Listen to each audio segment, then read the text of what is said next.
மழைக்கு பின் நீங்கள் பயணிக்கும் சாலைகளின் நிலை எவ்வாறு உள்ளது என்பது குறித்து மக்கள் குரல் பகுதியில் மதுரை மாவட்டம் உசிலம்பட்டி பகுதி மக்கள் தெரிவித்த கருத்துக்களை பார்ப்போம். 4 நாள் பயங்கர மழை. அந்த மழையில குண்டும் குழியுமா இருக்கனால எங்களால பிள்ளைகளை சரியா நாங்க கொண்டு போய் சேர்க்க முடியல ஸ்கூலுக்கு. டிராபிக் ஓயாம ஆகுது. தூசியாட்டம் எந்த நேரமும் வருது. இங்க நிறைய பகுதியை பார்த்தீங்கன்னா இந்த பக்கம் பார்த்தா வெறும் செகதி தான் அதிகமாகுது. போக்குவரத்து எங்களுக்கு ரொம்ப பாதிக்குது.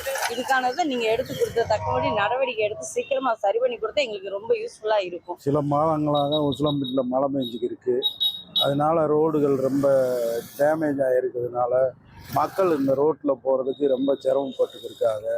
2 வீலர் காரு அதுலாம் போகிறதுக்கு ரொம்ப மெதுவாக போகிறதுனால ஒரு அவசர காரியங்களுக்கு இங்கேருந்து மக்களை ஏற்றி ஒரு ஆஸ்பத்திரி போகணும்னாலும் ரொம்ப லேட்டாக போகிறதாக இருக்குது. அதனால இந்த ரோட்டில் டேமேஜ்களும் பள்ளம் மேடுகளும் அதிகமாக இருக்கிறதுனால மக்கள் ரொம்ப சிரமப்படுறாங்க இந்த ரோட்டில் போகிறதுக்கு. சின்ன சின்ன மலைக்கு குண்டும் குழியுமா எங்கேயுமே மாறிவிட்டது. பொதுமக்கள் அரசியல்வாதி எந்த தலைவர்கள் வர்றாங்கன்னா மெயின் ரோட்டை மட்டுமே கொஞ்சம் சரி பண்ணுறாங்க. ஆனால் கிராமப்புற சாலையை யாருமே கண்டுக்கிறது இல்லை. இந்த கிராமப்புற மக்களும் நாளைக்கு ஓட்டு போட மாட்டாங்களா? அங்கே இருக்கிறவங்க குடிமக்கள் இல்லையா? அந்த சாலையை 5 வருஷத்துக்கு ஒரு தடவை சரி பண்ணுறாங்க.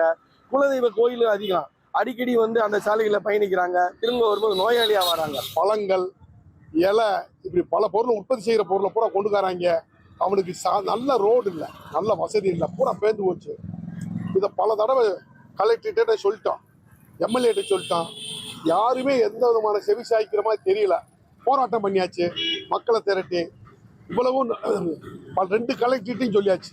போன கலெக்டர் சங்கீதாட்டையும் சொல்லியாச்சு, இந்த கலெக்டர்கிட்டையும் சொல்லியாச்சு. எந்த விதமான பயனும் இல்லை. ஆனால் ஒவ்வொரு நாளும் பொம்பளை பிள்ளைகளும் பையகளும் படுற பாடு முடிச்சான் இல்லை.